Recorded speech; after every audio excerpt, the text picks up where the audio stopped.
10 Perfume Making Tips. HowExpert publishes quick how-to guides on all topics from A to Z by everyday experts. Visit HowExpert.com to learn more. Make sure to subscribe to our YouTube channel for more HowExpert Top 10 videos in the future. Moving on, let's talk about the HowExpert Top 10 Perfume Making Tips. Number 10. Keep your first formulas as simple as possible. A high-quality perfume can contain just a single ingredient or as many as 100, but quantity is no guarantee of artistic beauty. Some of the finest perfumes in the world are quite simple, and beginners should keep that in mind. The aspiring perfumer should first focus on single-note fragrances of fewer than 10 ingredients, for example, rose or sandalwood. Every ingredient makes a unique contribution to the odor profile of the perfume, and if the perfume is too complex, ingredients can easily get lost in the crowd. A perfumer should always understand why an ingredient is used. Number 9. Use natural and synthetic ingredients. Synthetics are often controversial and perceived to be cheap and toxic. However, synthetics are usually used because they impart a unique odor or effect that doesn't exist in nature. In other words, without synthetics, a perfumer's palette would be significantly limited and perfumes would begin to smell alike. Synthetics can also be a more environmentally sustainable option. The musk deer, for example, is nearly extinct, which is why synthetic musk molecules are now used. Synthetic sandalwood odorants are, similarly, a greener alternative to the natural oil, the production of which has reduced the number of sandalwood trees in the world and driven up the price of the oil. Number 8. Expensive ingredients don't guarantee a good perfume. A perfume can be loaded with the most expensive rose, saffron, and sandalwood oils, but perfume is still art, and the composition can still be awful. If you give a laborer the finest woods in the world, he'll still need to know what to do with it if he's going to make a fine piece of furniture. The same is true of perfume, and even the cheapest ingredients can be used to create a masterpiece.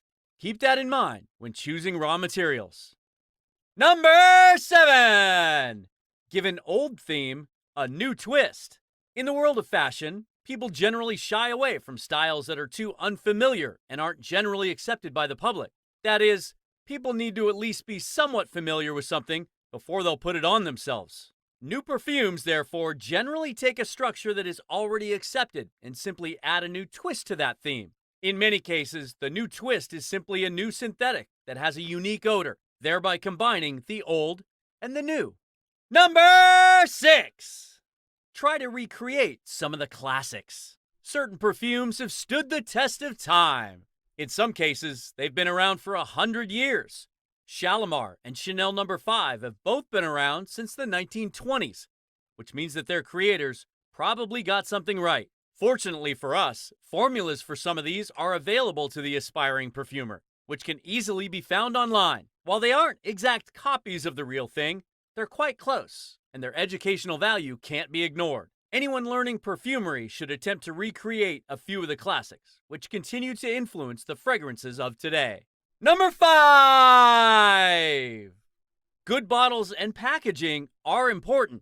Strangely, consumers are preoccupied with beautiful perfume bottles. While the bottle really says nothing about the quality of the liquid that it contains, people nonetheless enjoy the luxury of having aesthetically pleasing fragrance bottles, perhaps because they impart a certain opulence. Anyone aspiring to create and sell perfume for a living should certainly invest plenty of time, cash, and energy in designing good bottles. The spray pump should also be of the highest quality. People like to spray on a generous amount of perfume without feeling as though the pump is leaky or poorly made. Number 4! Never make copycat fragrances. Perfume is art, so it is therefore unethical to make copycat perfumes. It would be similarly unethical to copy music or some other intellectual property and then sell it.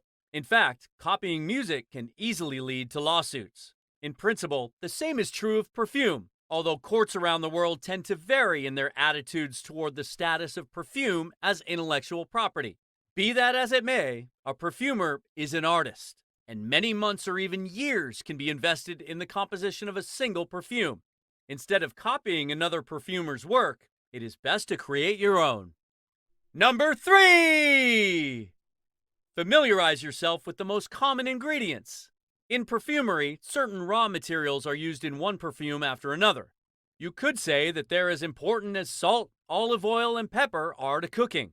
The most important ingredients, like vanillin, iso-e-super, galaxolide, etc., are listed all over the internet and in the main textbooks on the subject.